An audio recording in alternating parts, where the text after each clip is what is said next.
Yang pertama ada mengidentifikasikan informasi dalam teks editorial. Teks editorial adalah suatu artikel di surat kabar yang berupa pendapat atau pandangan redaksi tentang suatu peristiwa yang aktual atau sedang hangat diperbincangkan pada saat surat kabar tersebut diterbitkan.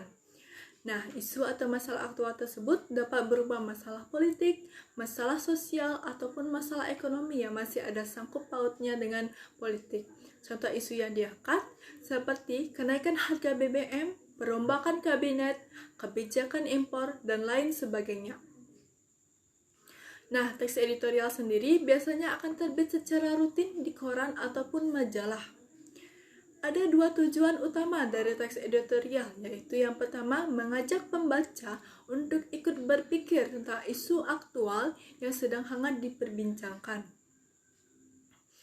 Nah, yang kedua, untuk memberikan pendapat atau pandangan redaksi kepada pembaca terhadap isu yang sedang berkembang. Nah, yang kedua yaitu menyeleksi ragam informasi sebagai bahan teks editorial. Untuk mengetahui ragam informasi atau permasalahan dalam teks editorial, pembaca perlu melakukan kegiatan membaca intensif. Adapun langkah membaca intensif adalah sebagai berikut, yaitu yang pertama, menyediakan naskah yang akan dibacakan. Yang kedua, memberikan tanda di bagian-bagian yang dianggap penting. Nah, yang ketiga, membaca teks secara keseluruhan atau perlu dilakukan pengulangan secara 2 kali. Yang keempat, mencatat ide pokok setiap paragraf. Dan yang kelima, membaca ulang teks untuk mengkaji kajian yang dibuat. Nah, yang terakhir yaitu menganalisis struktur dan kebahasaan dalam teks editorial. Nah, adapun struktur teks editorial yaitu yang pertama, pengenalan isu atau tesis. Pengenalan isu merupakan bagian pendahuluan dari teks editorial, di mana yang berfungsi sebagai mengenalkan isu atau permasalahan yang akan dibahas di bagian berikutnya. Yang kedua, ada argumentasi. Nah, dalam teks editorial disebut juga sebagai penyampaian pendapat.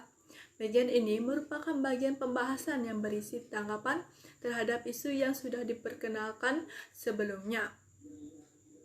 Yang terakhir yaitu ada penegasan ulang pendapat atau reiteration. Penegasan dalam teks editorial berupa simpulan, saran, dan rekomendasi. Di dalamnya juga terselip harapan redaksi para pihak terkait dalam menghadapi atau mengatasi masalah yang terjadi dalam isu tersebut. Nah, yang kedua yaitu kaidah kebahasaan dalam teks editorial. Kaidah kebahasaan teks editorial juga termasuk dalam kaidah kebahasaan jurnalistik. Nah, yang pertama yaitu menggunakan kalimat retoris. Kalimat retoris adalah kalimat yang pernyataannya tidak memerlukan jawaban. Yang kedua, menggunakan adverbia. Adverbia yang sering digunakan dalam teks editorial adalah adverbia frekuentif, yaitu adverbia yang menunjukkan tingkat kekerapan terjadinya suatu yang diterangkan, misalnya selalu, sering, kadang-kadang, jarang, dan lain sebagainya. Yang ketiga, menggunakan konjungsi. Konjungsi editorial yang digunakan untuk mendukung dan mempertegas argumentasi, yaitu konjungsi. Yang keempat, menggunakan verba. Teks editorial menggunakan verba material, verba relasional, dan verba mental. Materi verba merupakan verba yang menunjukkan peristiwa atau perbuatan fisik.